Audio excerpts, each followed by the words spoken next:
Saanko mä olla tuolla aitojen tällä puolella? Tuonne puolelle. Joo.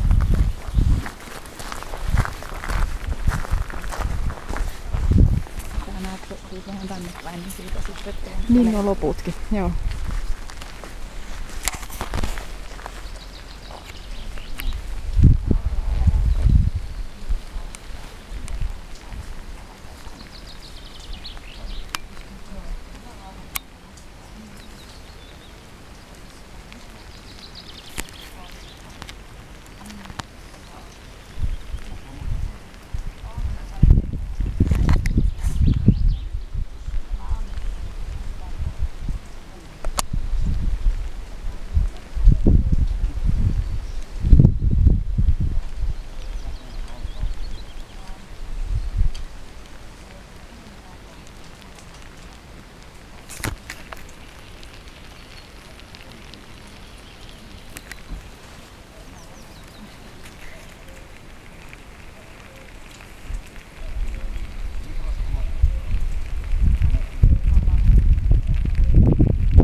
apua kävelemään tuonne päin. Varmaan niin paikkaa. Se pitäisi tulla näkyviin. Pysähdyt ja palotta.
ohjaaja.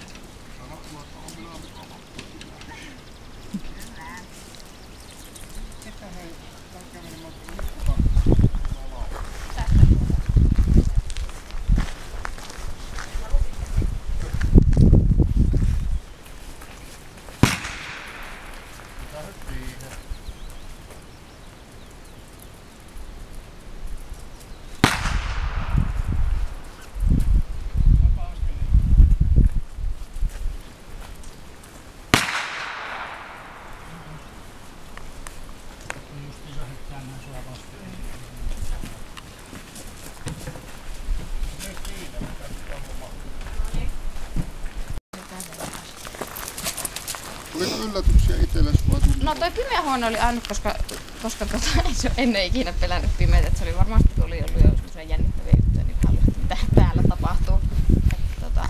On kyllä testattu, että kyllä se siellä pimeässäkin ihan sujuvasti oikeasti liikkuu. Että varmaan eri. Joo. No, katsotaan. Tuossa laukauksessa, niin eka laukauksessa se pikkusen säpsi. Joo.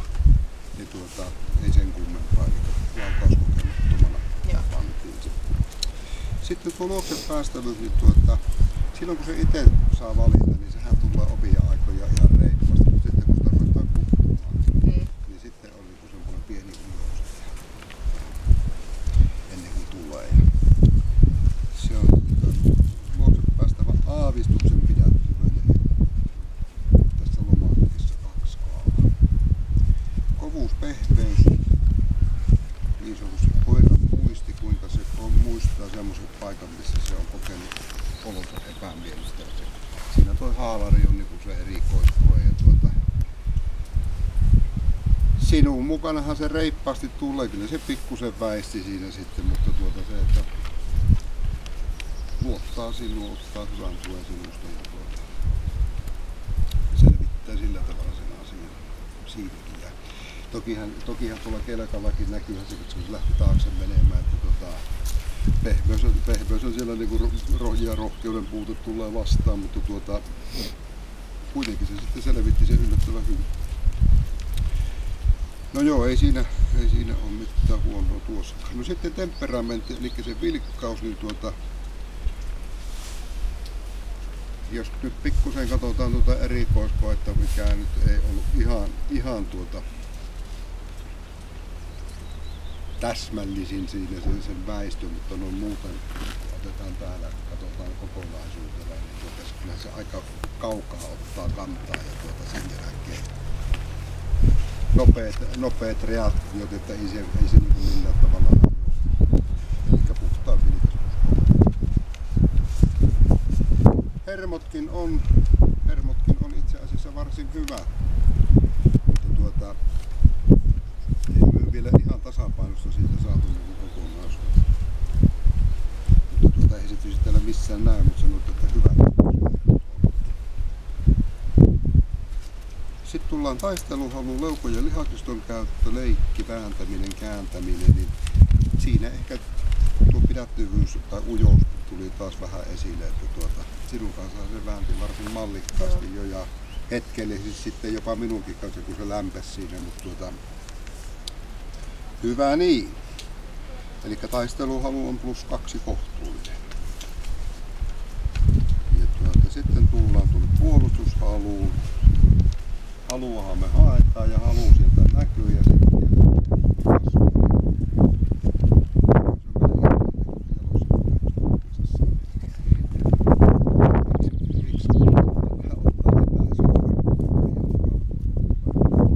eli se on +1.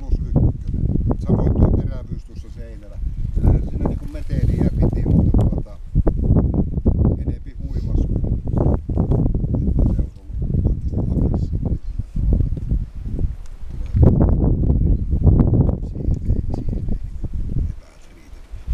mutta paljon tärkeämpi minusta on se, että tehkää mitä hyvänsä siellä, kun se osoitetaan, että tämä on loppu. Se on kaveri, että se tulee itse asiassa kompasi itse sitä mun yrittää.